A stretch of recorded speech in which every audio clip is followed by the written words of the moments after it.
from Elder Financial Exploitation, and thank you for being here to learn about this important issue. This is the fourth in a series of 5 Wednesday webinars that are discussing approaches to combating elder financial exploitation. And today we're recording the webinar as we always do, and we'll share the recording with registrants after today's session along with the slides. For today's webinar, before we start, there are a number of pods that you'll want to be familiar with. To the far right, you see the chat pod, and many of you have already started to use that to share your names and organizations, and that can be a space for your thoughts and comments as we proceed through the webinar. We'll also be pasting links there to highlight specific resources. In the lower portion of the screen in the middle is an FAQs and links box with a couple of important FAQs and then a series of links for resources that we'll be showcasing throughout the presentation today. And finally, to the left underneath the slides is our Q&A box. And that's where, if at any point you have a question that you'd like to put in the queue for the Q&A at the end of the webinar today, please enter that question there, and we'll get it into the list and hopefully get to it during Q&A. It's my pleasure to introduce Lisa Schifferle, Senior Policy Analyst at the Office for Older Americans at the CFPB, to get started with our webinar today. Lisa. Thanks, Ben, and many thanks to all of you all in the audience who are joining us in part 4 of our 5-part webinar series on elder financial exploitation and elder fraud prevention and response networks. I'm pleased to be working on this webinar series along with Jennifer Duane, who leads the CFPB's Elder Networks project. Today, my colleague Hector Ortiz and I are going to share with you a new report from the CFPB called Recovering from Elder Financial Exploitation, a Framework for Policy and Research. And basically what the CFPB's report does is focus on financial recovery. So specifically, it focuses on the factors that affect when and whether people are able to financially recover from elder financial exploitation. Basically, it looks at a question on many people's minds, which is how likely are you to get your money back if you've been scammed or financially exploited? And we're also pleased today to be joined by Dr. Bonnie Olson from the University of Southern California, who'll share insights and expertise about the emotional impacts of fraud. Because as we all know, and as how she will explain more, no recovery is complete without looking at the emotional recovery from elder financial exploitation as well. So we're grateful to have Dr. Olson with us today to share her expertise on that topic. Before we begin, I do have to give this disclaimer, which essentially says that anything that I say or that my colleagues from the CFPB say is our own opinion and not necessarily the opinion of the CFPB. So let me introduce you to our presenters today. As Ben said, my name is Lisa Schifferle. I'm a Senior Policy Analyst in the CFPB's Office for Older Americans, and I support Jennifer Duane on the Elder Fraud Prevention and Response Network project. I also lead a lot of our EFE work and financial caregiving work. Before joining the CFPB, I worked as an attorney at the Federal Trade Commission and at Maryland Legal Aid. With me is Hector Ortiz, who's also a Senior Policy Analyst in the CFPB's Office for Older Americans. He was the lead researcher on the report that we're discussing today, and I was very fortunate to work alongside with him on that report. As a PhD, Dr. Ortiz also leads most of the Office for Older Americans research work, so we are very fortunate to have him on our team. He's also fresh off a detail with the Senate Committee on Aging and brings his insights and expertise from that experience as well as his prior work at National Council on Aging. Finally, we are pleased to be joined today by Dr. Bonnie Olson. Bonnie Olson, PhD, is a professor of clinical family medicine and a clinical psychologist at the Keck School of Medicine at the University of California. Dr. Olson is a principal investigator on several federally and foundation-funded grants focusing on elder abuse identification, prevention, and response in medical settings, facilitating guardianship reform in the court, and also interprofessional geriatric clinical education. She lectures on elder abuse topics nationally and is a passionate advocate for older adults. So we are very grateful that she was able to take the time today to join us. Now, before we begin, we'd like to offer you a couple polls. If you've been on our prior webinars, you'll recognize this first question here. We like to get an idea of our audience and see how would you best describe your organization. And as I see the numbers coming in, we have a lot of financial institutions, which is terrific. We did on the previous webinars as well. And we really appreciate you all joining us. We also appreciate everyone who's joining. I see a lot from APS, Area Agencies on Aging, and a lot of other as well. Our next poll question is specific to this particular event and webinar, which is asking, at what stage of the elder financial exploitation recovery process do you and your organization play a role? As you'll hear, we've broken down this process into 4 stages: identifying that the fraud occurred, reporting it, investigating, getting the money back, and then some of you may not really be necessarily involved in the recovery process, but are just here to learn about it because perhaps it otherwise relates to your network work or your elder financial exploitation work. So it looks fairly evenly split amongst the first 3, identification, reporting, and investigation, which with fewer dealing with return of the funds and a good number of people also who are in the not applicable category, but it's very evenly spread. So hopefully you all will be interested in hearing about all the stages of the recovery framework.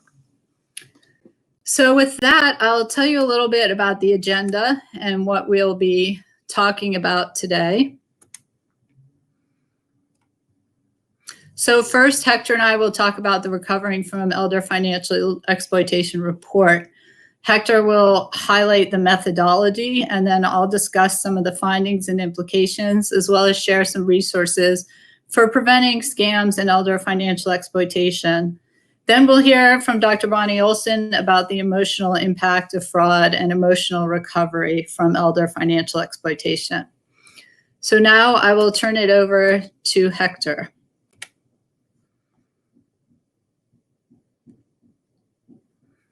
Thank you, Lisa, and good afternoon, everyone.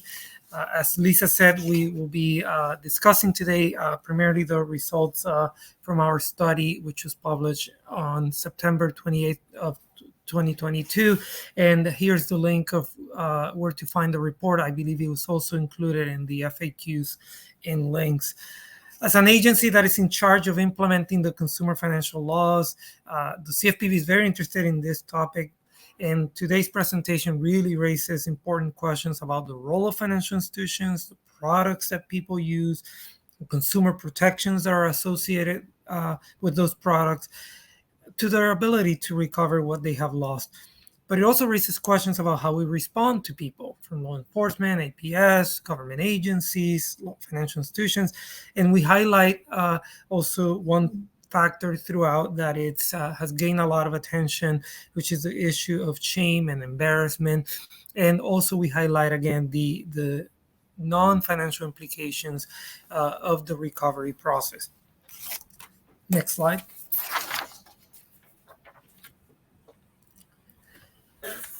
So I want to provide a quick background on how we define elder financial exploitation. Since the report focuses on EFE in general, I think it's important that we talked about this definition, what it's included. We're talking about the illegal and improper use of an older adult's money or property. And we know it's the most common form of elder abuse in the United States. And it includes, in this case, both exploitation by someone that the older adult knows, usually family member, as well as fraud committed by a stranger. So we're looking both as what we think of traditional theft, abuse of power of attorneys, but also situations involving scams. Next slide. We all know that elder financial exploitation has a huge cost to older adults, and The estimates again range from 1.7 billion to 36 billion. It all depends fundamentally on how the study measures and what it's included in that definition of elder financial exploitation. But one thing is always surprising in all the studies is that despite the variation in estimates, when we look at the individual level, the average, the mean losses, and as well as the median losses, they tend to be pretty high, often in the tens of thousands of dollars. And we also know that this is not capturing the entirety of the effects. And so I'm glad today to be joined again by Dr. Olsen, because she will be able to talk about other effects, including the effects on the quality of life. But we also know there's other effects like on people's housing security, their credit, in some cases their ability to retire, and their health. Next. So while there's a lot of literature out there on the money stolen from people, we know very little about the financial recovery and the process. So what experts generally agree is that older adults are very, very rarely recover the money that they have lost. And so this report aims through a in-depth qualitative research, understand the factors that influence when and whether older adults recover money after experiencing elder financial exploitation. And then it gives some recommendations, both policy research and education, for ways that we may be able to improve financial recovery. I want to talk a little bit about the methodology of the study, and then I will pass it on to Lisa that will share the results. So in terms of methodology, we had a two-phase study that was conducted between August of 2020 and December of 2021. In the first phase, we conducted a thorough literature review. And in the second phase, we did a qualitative research consisting of one-on-one interviews with 43 participants, of which 31 were older adults and 12 were professionals in the elder financial exploitation space. Next slide. In recruiting those participants, we looked at 3 criteria, again, trying to balance the relation of each of these criteria so that we could better determine the factors that affect recovery. First, we looked at the relationship between the victim and the perpetrators. So we wanted to be sure that we were talking to people who knew the perpetrator as well as people who did not. So the cases involving strangers. We also looked at recovery of money to make sure that we were talking to both people who were able to get the money back and people who did not. And finally, we also considered the amount of money lost to make sure that we talked about people who lost large sums of money as well as smaller amounts of money. Next slide. And in terms of the professionals that we spoke with, those involve a wide variety of professionals that many of you are familiar with, from professionals that work on elder fraud hotlines, legal services, former FBI agents, financial counselors, detectives, adult protective services, personnel, prosecutors. So now I will turn to my colleague Lisa Schifferly, who will tell you a little bit more about our findings. Thank you, Hector. So what were our findings? Based on the interviews, we noted that there were 4 stages to the recovery process, and that's what we told you about at the beginning. And each of these stages affect whether people recover their money when they experience elder financial exploitation. The first phase is identifying that the EFE happened. What factors affect whether people actually recognize that a crime has occurred? The second part is reporting. For those of you who are involved in this stage, you probably realize there are a lot of factors that affect whether people actually do report or not when they experience fraud. The third phase is investigation, and we looked at what factors affect whether the case actually gets investigated once it is reported. And finally is return of funds, and what factors actually affect whether people get their money back. So let's look at each of these stages in turn. We'll start with identification. And on this slide, you'll see some of the key players that may affect whether people identify elder financial exploitation. They include the older adult themselves, who may be the first to notice it, caregivers or family members who sometimes are the ones who notice it and point it out to the older adult, service providers, financial institutions. We know there are a lot of you on this call, and we appreciate the work that you all do to help identify elder financial exploitation and alert older adults to it when you do see it. And there also are federal, state, or local law enforcement agencies who may play a part in identifying that elder financial exploitation has occurred. So here are some of the factors that our interviews identified as affecting whether people actually do identify the elder financial exploitation. The first is the method of the transaction. So if the person paid the scammer or the family member or person who may have been exploiting them by credit card, then they're more likely to recover. Sometimes the financial institutions will even recognize and identify the fraud for the individual and reimburse them for that loss when it is a fraud loss. Another factor that affects identification is the personal financial situation.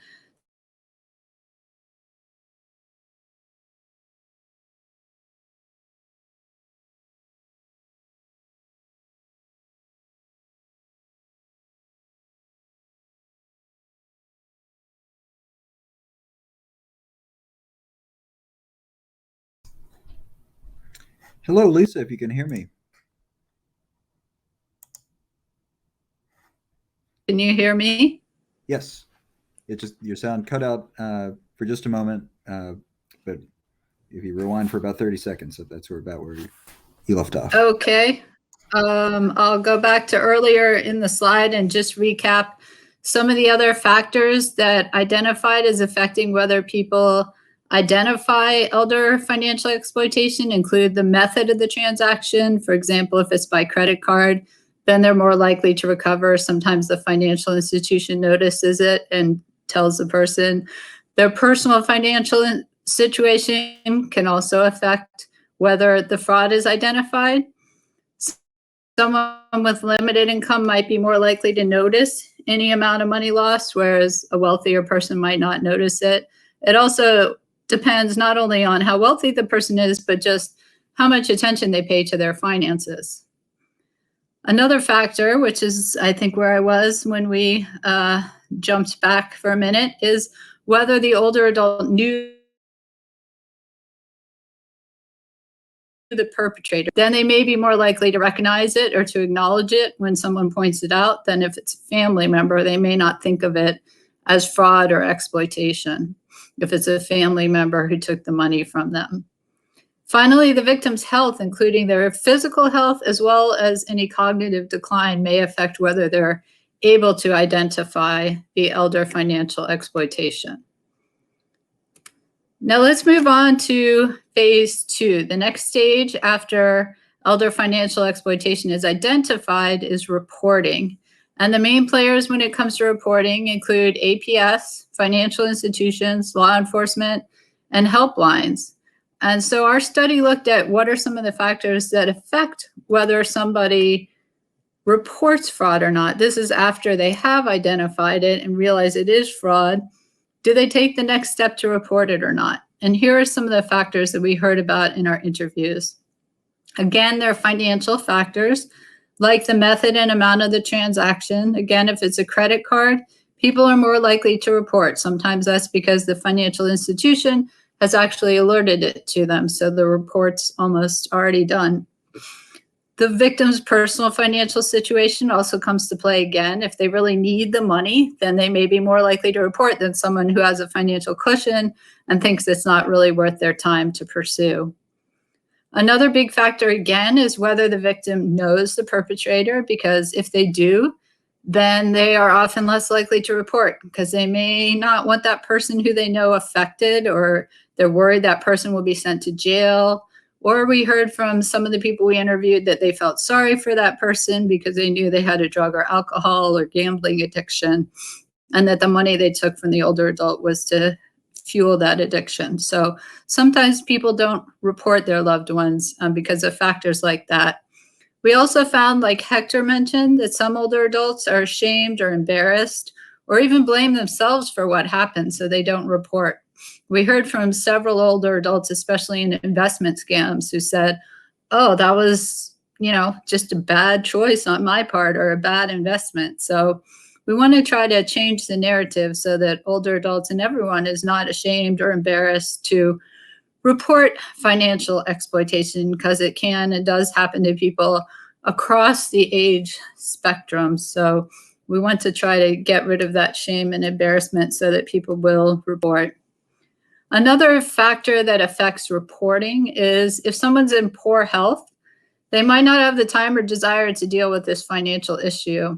We heard especially from some who said that they thought they had only a few years to live and they didn't really want to spend their final years chasing down the money.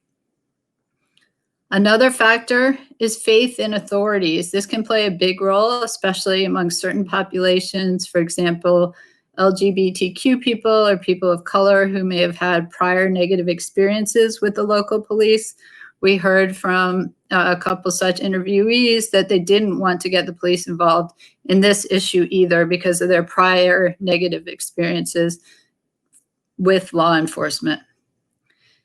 Finally, the training and interactions with service providers and financial institutions and law enforcement can play a role. For example, if financial institutions tip off the older adult to the Elder Financial Exploitation and advise them where to report, or if law enforcement is trained to recognize these financial crimes as the crimes that they are, and so takes the report and doesn't, shame or ignore the individual. So those are the factors at phase 2, reporting. Now let's look at phase 3 of the recovery process, and that is investigation. So you can start to see why so few people actually do recover their money. First, they have to identify it. Then if they identify it, they have to report it. Then once they report it, they have to actually get it investigated. And that's not even getting to the 4th stage yet. So let's talk about that 3rd stage.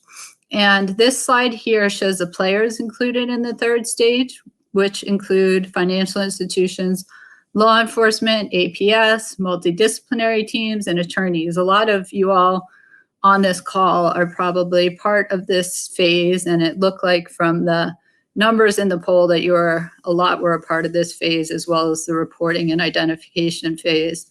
So our framework looked at the factors that affect whether the elder financial exploitation gets investigated. So let's take a look at those factors next. And here they are. In terms of whether a case gets investigated, some of the key factors that come to play, many of them are the same cross-cutting factors we saw in the earlier stages, like the method and amount of the transaction, the person's financial situation, the relationship with the perpetrators, and the victim's health, and even shame or embarrassment. But a couple of factors that are unique to the investigation stage that I want to point out are that the complexity of the investigation may affect whether it gets investigated. If it's a very complex case, especially with overseas defendants, it might not get investigated. That's what we heard from prosecutors who we interviewed. Also, if the amount of loss is low, it may be a lower priority for investigators, even if it's a high priority to the individual. Finally, the investigator's training and resources may affect whether an investigation proceeds. If they have better training and better resources, then it's more likely to get an investigation. So the 4th and final stage of the recovery framework is a return of funds. So once you get past identifying, reporting, and investigating, then there has to be something in place for people to get their money back. And this slide shows some of the many different ways that older adults may get their money back. For example, a credit card company may reverse the charge once fraud is identified, or the perpetrator may directly repay the older adult, especially if it's someone they know, like a family member. If there's a civil case brought, then the older adult may get their money back through civil collection methods. And if there's a criminal case brought, the older adult may get money back through restitution in the criminal case.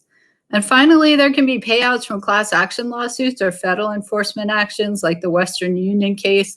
If you haven't heard about that case, that's a case where a bunch of federal government agencies sued Western Union because they knowingly allowed scammers to use their wire transfer platform to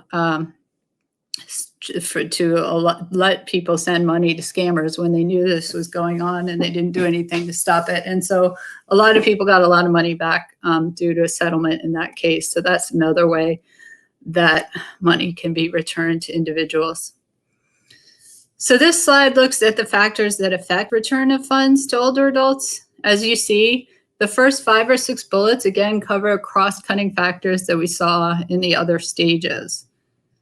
But some key factors in terms of the return of funds that are unique to this phase include the perpetrator's ability to repay. Professionals noted that oftentimes by the time the perpetrator is caught, the money's gone, and that perpetrator or criminal may not have other assets to repay the older adult with. Prosecutors also noted that even when the court orders repayment, sometimes there's a repayment plan with very small amounts of money paid off monthly over a period of years based on the perpetrator's ability to repay. So you can see how that, especially for some older adults, waiting years for repayment may even mean that they pass away before a substantial portion of the money is repaid. So looking at each of these 4 phases in turn helps get an idea about, why it is so difficult to recover. And we look at these phases not to despair about the difficulty of recovery, but rather to identify those factors that we can use to help people better recover from elder financial exploitation, figure out what we need to do to increase recovery. So this slide shows some of those cross-cutting factors that affect all stages of elder financial exploitation. These are some of the things we may all want to think about as we are working in this field. It includes things like the person's health, their social support networks, the relationship between the perpetrator and the victim, method and amount of the transaction, location of the perpetrator, and others. So with all of these factors, how we talk about fraud also can affect the likelihood of recovery. Again, we want to talk about it without shame or embarrassment, so people are more likely to report and pursue it. So that is the framework we laid out in our study. And in addition to laying out the framework, we also drew some policy implications from our findings.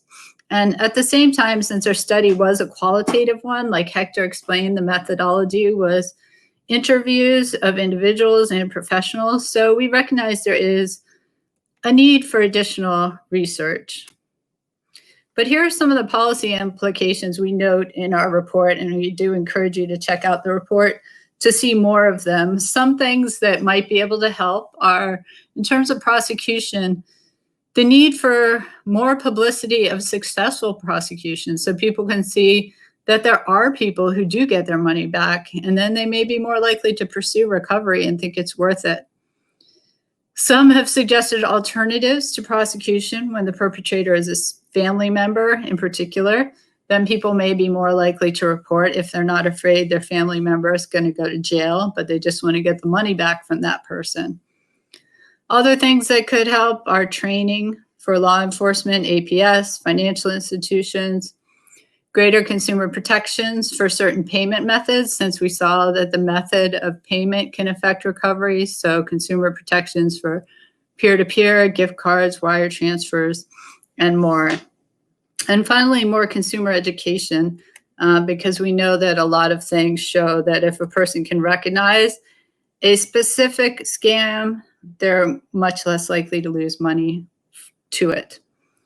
So those were the policy implications, and here are some of the research implications. Like I said, our study was qualitative, so we believe there's still a need for quantitative analysis, perhaps using data from agencies like APS or data from financial institutions. Also, our survey looks at particular individual factors, but it would also be interesting to learn more about the connections between all those factors. And finally, given the size of our survey, we weren't able to get as wide a survey across races or genders as might be ideal. So further study on those aspects would be helpful as well. And we are glad to tell you all about this too, because we're hoping that others will see this report as a jumping off point for future research for them too. So we also want to thank a panel of esteemed experts who assisted us throughout the report process, from the literature review to reviewing the final draft of the report.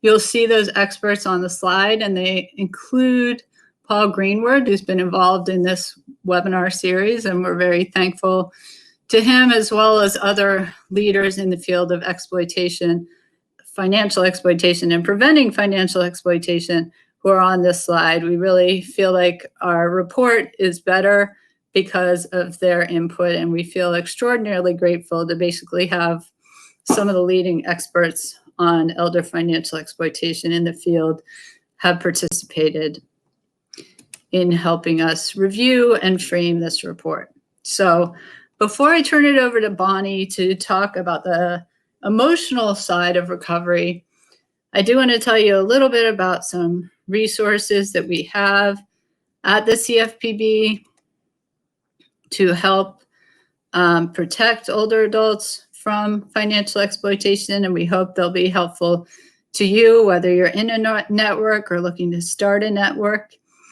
And so this slide shows some of those key resources, including our Money Smart for Older Adults, as well as our fraud prevention placemats. You can find them all at consumerfinance.gov/older Americans. I'll talk about them each in a little more detail here. Here's Money Smart for Older Adults, and this is one of the bread and butter priorities of the Office for Older Americans to prevent EFE, and one way we work towards that goal is through Money Smart for Older Adults. In fact, our next webinar in this series will focus on the Money Smart for Older Adults curriculum and how you can use it. So I won't go into a ton of detail here, but just to let you know, this is a joint guide with the FDIC. It's available in English and Spanish, and it gives you a resource guide, an instructor guide, and a lot more that you can use in your community to let people know about how to prevent elder financial exploitation. Another great resource is our new network development guide, which we launched in the first webinar in our series.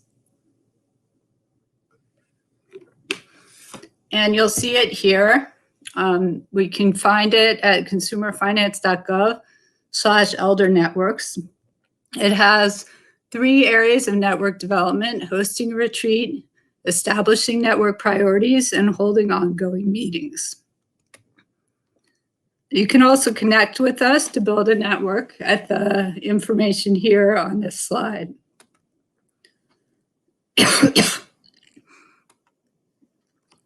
And the last resource I want to share is our fraud prevention handouts and placemats. You can find these at consumerfinance.gov/placemats, and they help you share important information about avoiding common scams. These are great to order in English and in Spanish to use for events, gatherings, and network convenings. So we encourage you to check these out as well. And with that, I will turn things over to Bonnie to talk about the emotional impacts of fraud, and then Hector and I will be back at the end to answer questions. Okay, well, thank you very much. I'm going to go ahead and turn my camera on, and it's coming. There we go. I don't have slides to share, so I'm just going to share my thoughts with you this afternoon. Thank you very much for having me here and giving me the opportunity to both hear about this report, which is such important work that you've done in helping victimized older adults get their resources back. I wanted to talk a bit about the emotional impact of financial exploitation for older adults. And I'm going to talk about 3 different aspects to that. The first really is when the exploitation occurs through a trusted relationship, not a scam or a fraud of someone who doesn't have an ongoing relationship with the older adult, but where there is that relationship of trust. And what I know from working with victims over the years is that what I hear repeatedly, again and again, almost universally, is the word that they use is betrayal. So the relationship is based on trust. And then when the exploitation occurs in the context of that relationship, it is clearly a breach of that trust. And the response from the victim is one of betrayal. They're almost, if in my experience, often very surprised and incredulous. How could this have happened? I treated this person as a daughter. How could she have taken advantage of me in this way? Or this is someone that I've known for years and years and years, and we've had this ongoing trusting relationship. And now I come to learn that he or she has taken lots of money from me. And so that sense of betrayal is powerful, and it sticks with individuals for a long time. And I fear often, even when they've recovered the funds, that sense of betrayal persists. And it's something that I think we need to pay some attention to as social service providers after the fact, when the crime has been discovered, it's been investigated, whether the funds are returned or not, we still need to address the emotional needs of the victims. So that's the first part, which really has to do with the relationship between the perpetrator and the victim. The second part, which I think is more important, because this applies even when the transaction is between the victim and someone that they don't even know, perhaps, or someone they have a relationship with. So either way, is really the impact in how they feel about themselves. And most often what I hear from victims is that there's a profound loss of self-confidence. And as a number of you have mentioned so far already, is there's a sense of embarrassment and shame. And again, these feelings often persist for a long time, sometimes years after the event occurs. And the older adults struggle with that loss of confidence in themselves and what they're able to do and how they're able to judge sort of the character of others, how well they're able to protect themselves from in the context of other relationships. So what I have found is that often the victims then curtail their relationships. So that leads to some isolation. And then often that then compromises the quality of their life beyond what the financial loss might be. So they're now unwilling or unable to go out and engage in social activities, unwilling or unable to engage in managing their finances. They become more dependent on other family members if they have someone who's able and willing to help them with their finances, but their life contracts in a really significant way, in a protective manner, so that they're not re-exposing themselves to an additional loss emotionally. And then the third area where I see the emotional impact of this is those cases where it does get past identification, and then it gets to reporting, and then there's an investigation. That for most older adults, that whole process is very foreign and threatening to them. So if they're interacting with the court system or with the police or investigators or APS, all of those are relationships that they don't have. It feels foreign and unknown. And most older adults are afraid they're going to make a mistake, say something wrong, or end up actually in a worse position as a result of having reported this situation to the authorities. And it creates fear in them, furthering that sense of isolation and reducing the quality of their life. So what I would encourage you all to do as you explore and understand how you might, whatever your role is, intervene or interact with victims or perpetrators in this process, to not forget that the resources need to be brought to the victims so that they're able to, as best as possible, recover from those emotional impacts as well as the financial ones. So I'd hope that you would put that on your list of things, and obviously the sort of the strategy or how you approach that is going to be really individualized to where you are and what resources are available locally. But certainly finding ways to support those victims through the emotional consequences of the loss is as important, I think, as the financial part of it. So thank you for your attention. I appreciate the opportunity to share those thoughts with you.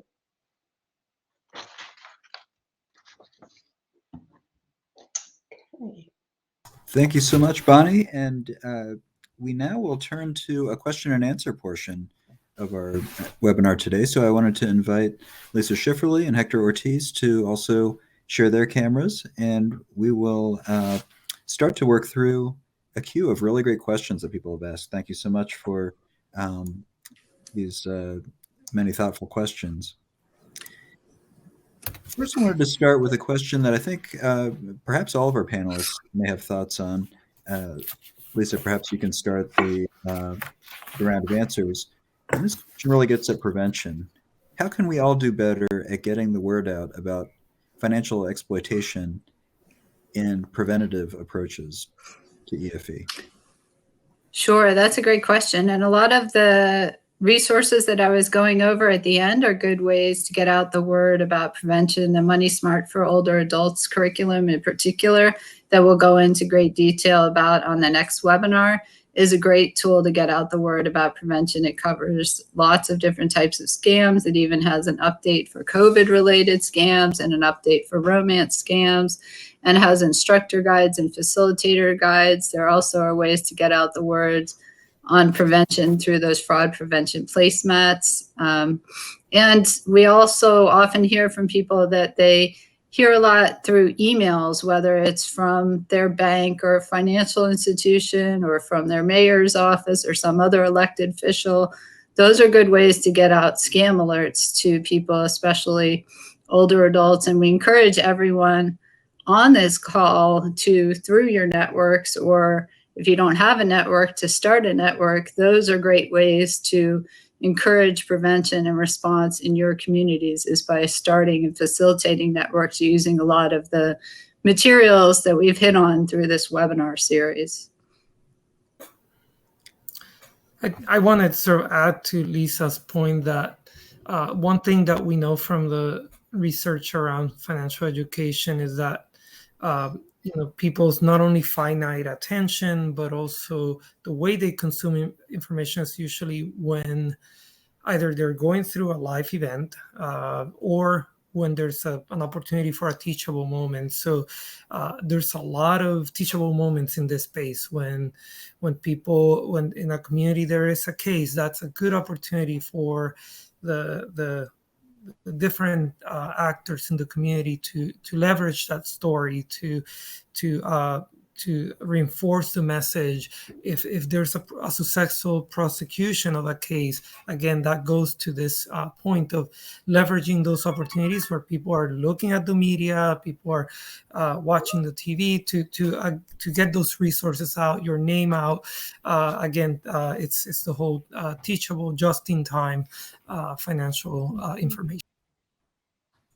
If I can add also, the voice of the victim is a powerful way to reach other victims or potential victims and to foster some protection. It really can be very powerful. Thank you so much for those responses. A participant asked, could a spouse be the source of elder financial exploitation? And if so, does the CFPB's recent report speak to that situation? Hector, any thoughts on that question?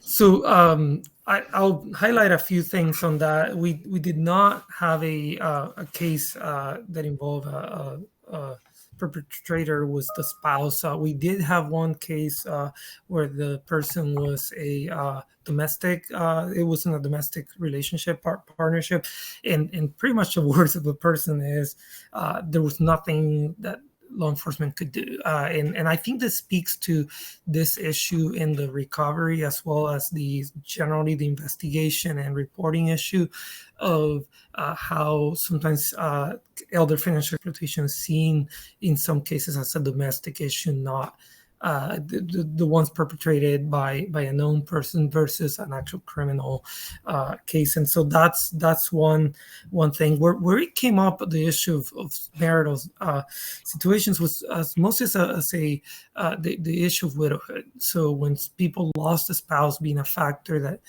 was cited pretty frequently as a reason why, or in some cases, people became vulnerable to scams, and you can see that in two ways. One, because itself, it's a traumatic event, but we know from financial decision making that couples tend to both pay attention to different things, and so there's a value in the decision making when you have another source that you can consult. Is this a scam? And so you can see two possible reasons why, again, the loss of a spouse is a significant predictor. And Bonnie may have some insights too, again, on this. What I wanted to mention is this concept that's gaining some significant traction, I think, as an alternative to dealing with this through the court system or legal matters. But it's the concept of restorative justice. And often these are more appealing approaches for the victim, because it's not about rupturing the relationship necessarily, but creating context where victims and whomever has harmed them can make reparations. And so it's sort of getting everybody together, understanding from each other what caused the harm, why did that occur, and then giving the harming individual the opportunity to sort of make it right, and then leaving the victim whole again financially. But also then the relationship has the opportunity to sort of heal and get better. That isn't always an ideal solution, but in those cases when that is possible, my understanding is that when it's applied, victims much prefer that sort of approach. So it's sort of a new orientation to how to respond in these really complex, conflicted family situations. Thank you very much for those thoughts.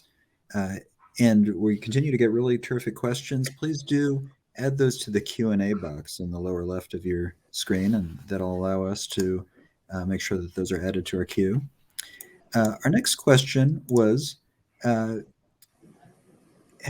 is prosecution part of the financial recovery framework? And if so, what is its place in that framework? Lisa, I wondered if you had some initial thoughts on that.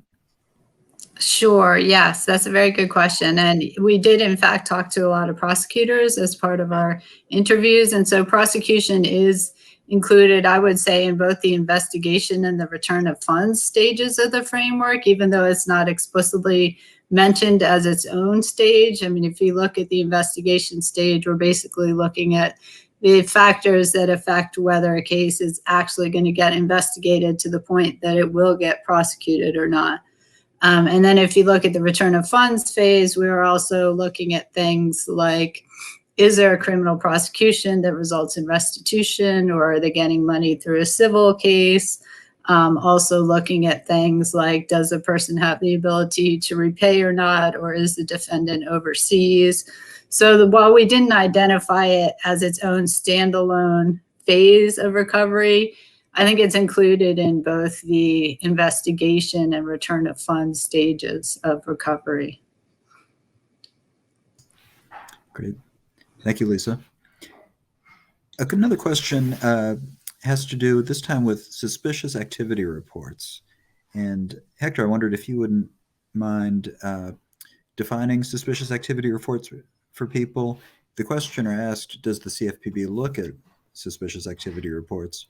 But you may have even broader thoughts about the place of those in preventing and combating EFE.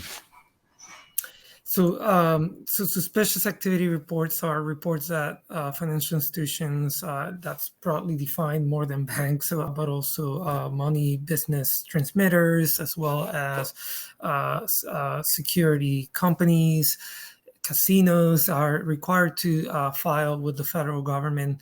There are certain requirements about what amounts will trigger those, but one of the things that those filing those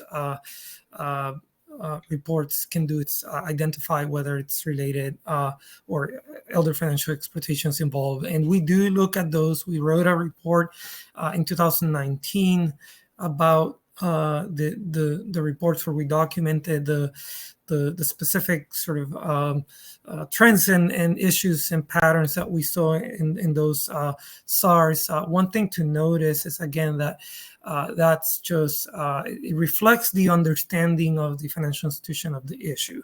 We noted that in a given year, there's about 90,000 SARs, and that in using even the most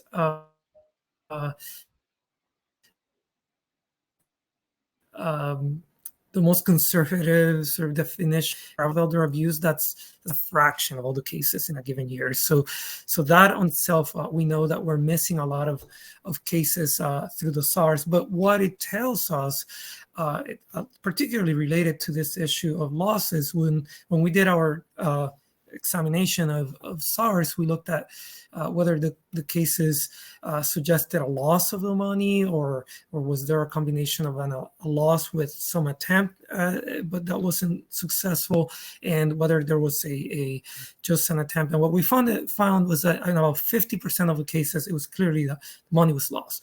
And then in about 27% of the cases, we had a combination of some portion lost, some portion was either refunded or just attempted. So in total, there were 80% of SARs indicating some level of loss, and then the remaining were just attempt, like someone saying like, oh, someone tried to just take the money from my account but couldn't do it, and then or someone trying to transfer money but the institution caught it.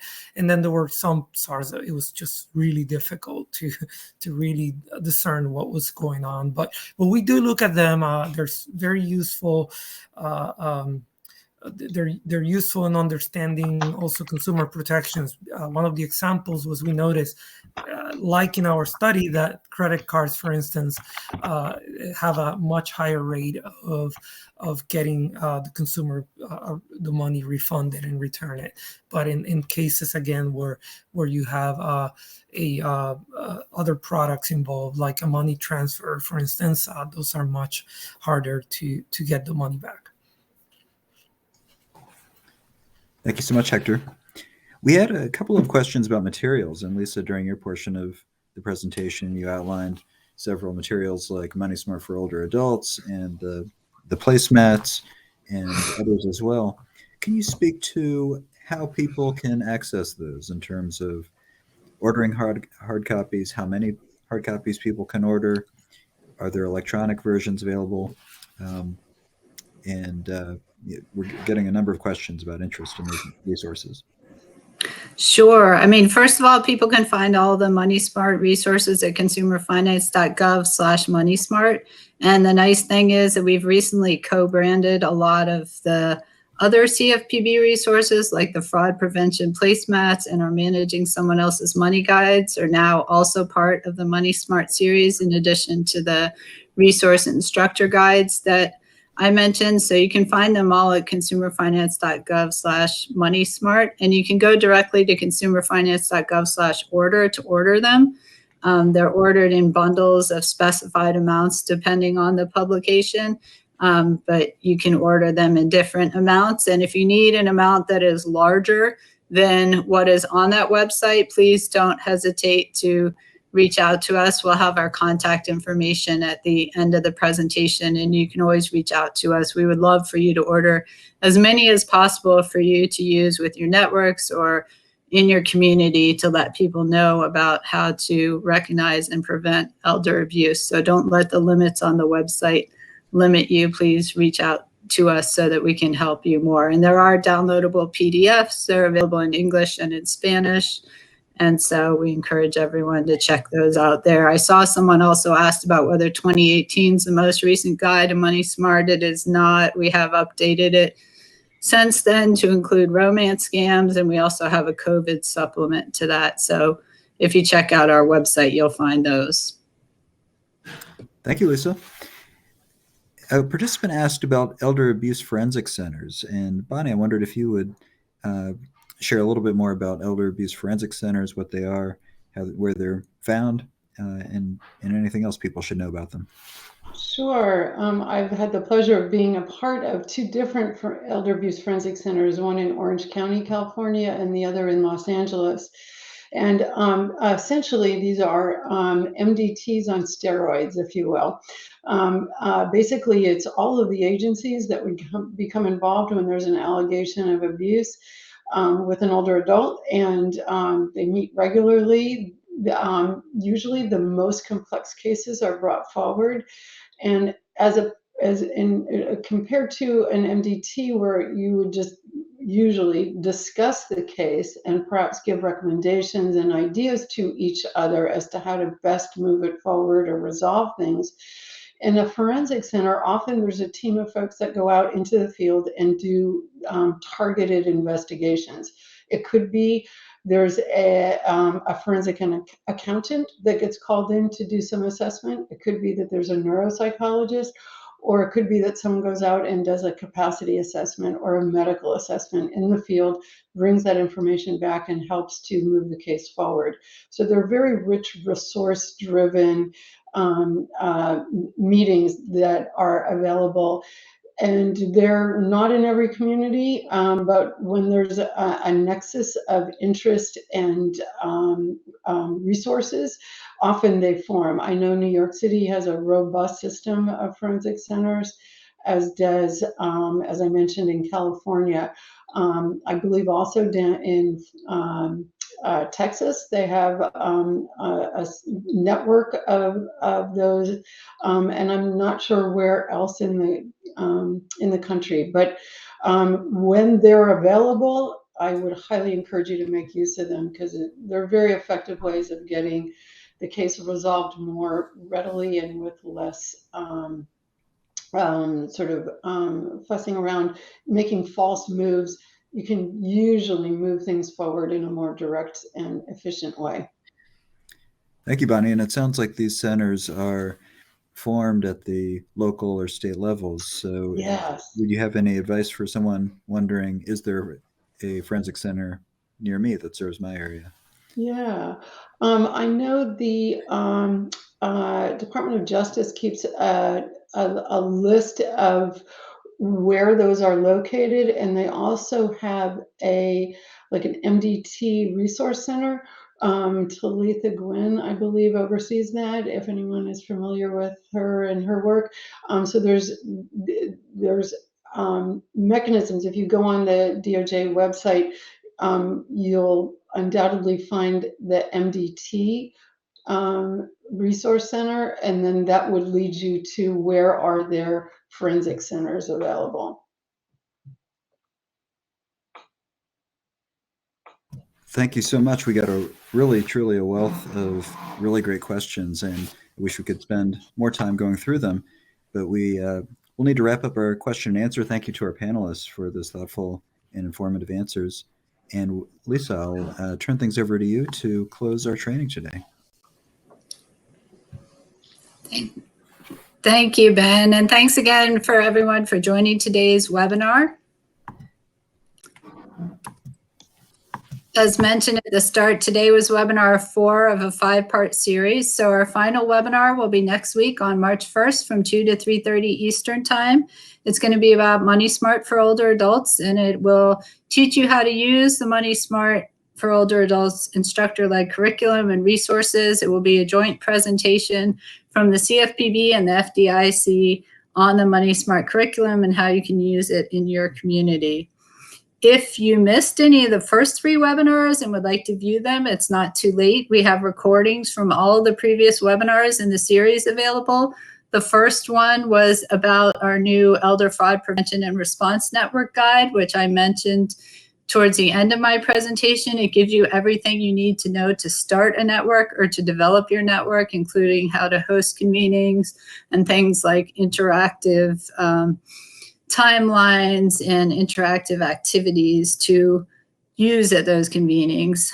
The next two were featuring promising practices from successful elder fraud prevention and response networks. So part one had leaders from Michigan and South Carolina. Part two had leaders in Hawaii and Florida. And I found it very interesting to hear how different states took different approaches to these network convenings. So it may be instructive to you wherever you are. So if you want to get any of these recordings for the prior webinars, you'll be receiving them after today's webinar. Within about 24 to 48 hours, you'll get access to a link to the recording of today's webinar.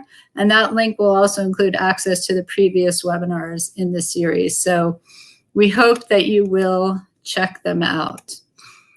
And in closing, here are some links where you can find the report that Hector and I talked about today, as well as a lot of the resources that I talked about at consumerfinance.gov/older-Americans.